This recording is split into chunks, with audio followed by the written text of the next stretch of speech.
What is a blockchain?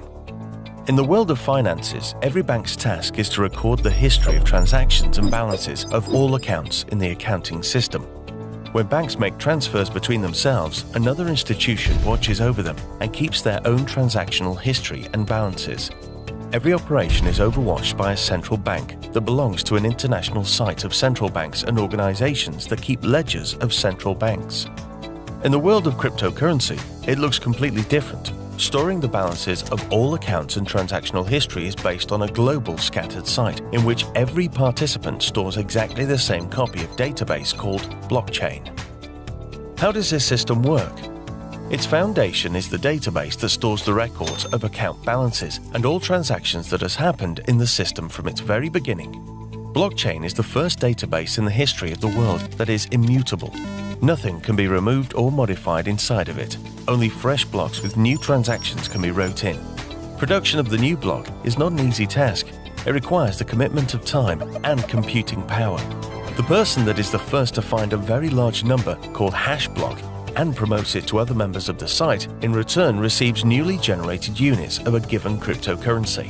They will be written into the set of all other transactions in the freshly generated block. At first, the computing power of a desktop computer was enough to generate new blocks, but with the increasing number of participants, the amount of power became higher and special devices were created. Their only task is to search for the correct hash of another block.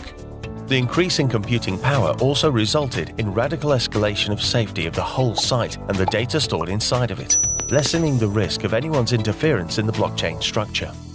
Every participant of the site watches over the accuracy of all generated transactions, verifying their correctness and approving it. Blockchain isn't centrally controlled by any person or institution. Control over it is in the hands of all participants of the site, thanks to a general consensus that nobody wants to break. Blockchain has properties like borderless, gets around potential geographical and economic borders. Censorship resistance. Nobody can turn it off or make any changes according to their individual plan. Neutral. Every participant is equally important. More important people or institutions that organize the system and actively monitor it simply do not exist. Everyone can join the system. Open. Every element of the system is fully transparent to everyone. There is nothing to hide. Meanwhile, a high level of anonymity is preserved. To be continued.